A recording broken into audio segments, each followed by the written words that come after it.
বান্দা যখন নামাজে দাঁড়ায় তখন সে নিজের রবের সামনে গিয়ে দাঁড়ায়। বান্দা যখন সিজদা দেয় কপালটা জমিনে দেয় না, রব্বুল আলামিনের কুদরতি দরবারে গিয়ে দেয়। বান্দা যখন আলহামদুলিল্লাহি রব্বিল আলামিন পড়ে তখন সেই বান্দার সে তেলাওয়াতের উত্তরে রব্বুল আলামিন হামিদানি আব্দি বলে উত্তর দিয়ে কথা বলেন, সুবহান। বান্দা যখন রুকুতে গিয়ে সুবহান রব্বিয়াল আযীম পড়ে তখন তার জীবনের গুনাহগুলা তার পিঠের উপর বোঝা হয়ে যায়। যখন সে সামি আল্লাহ লিমান হামিদা বলে উঠে সেই গুনাহগুলা ঝরে পড়ে যায়। সেই গুনাহ ঝরে পড়ে গেলে আপনি পবিত্র হয়ে যাচ্ছেন, নেককার হয়ে যাচ্ছেন। নামাজে দাঁড়ালে আপনার সওয়াব বাড়তেছে, নামাজে দাঁড়ালে আপনার গুনাহ কমতেছে। পেট তো কামড়াবে শয়তানের, সেজন্য শয়তান সবকিছু শুনাইলো ফজরের আজানটা শুনতে দেয় না। শয়তান সবকিছু শুনতে দিল, ফজরের নামাজের জন্য উঠা অ্যালার্মটা সে শুনতে দেয় না।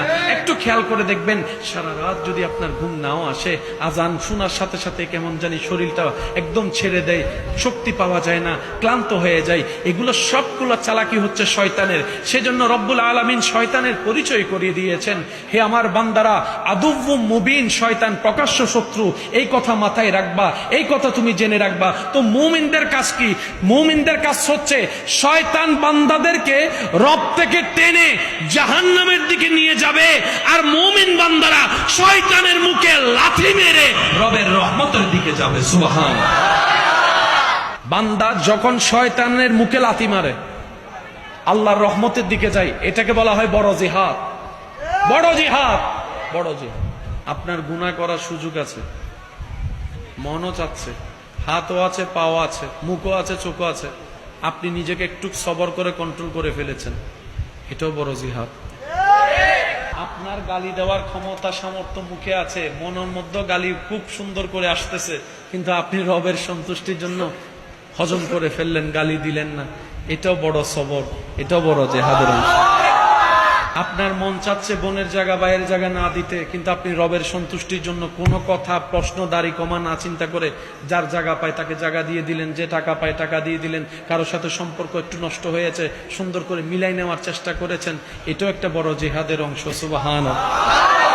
সেজন্য মনে রাখবেন, রবের দিকে আগানো মানে নিজের কল্যাণ করা, রবের সন্তুষ্টি হাসিল করা মানে মূলত নিজেরই কল্যাণ করা। মনে রাখবেন, শয়তান এমন বাটপার যে আপনাকে লাগাই দিয়ে সে সরে যাবে। শয়তান আপনার আমার গুনার দায়ভার কখনো নিবে, সাজা তো নিবেই না, দায়ভারও নিবে না।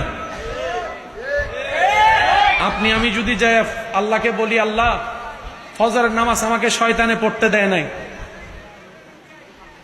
শয়তান আমাকে এমন এমন করেছে, আমি ঘুমাই গিয়েছি। শয়তান বলবে যে আল্লাহ তারে বানাইছো তুমি, সে আমার কথা কেন শুনলো, আগে তারে জিজ্ঞেস করো। তারে খাওয়াও তুমি, সে আমার কথা কেন আগাইলো?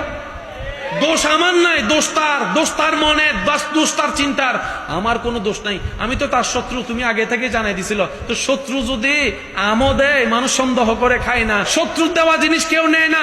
আল্লাহ সে তো জানে আমি শয়তান শত্রু, তাহলে আমার দেওয়া জিনিস নিল কেন আগে? সেজন্য তারে ফিটাও।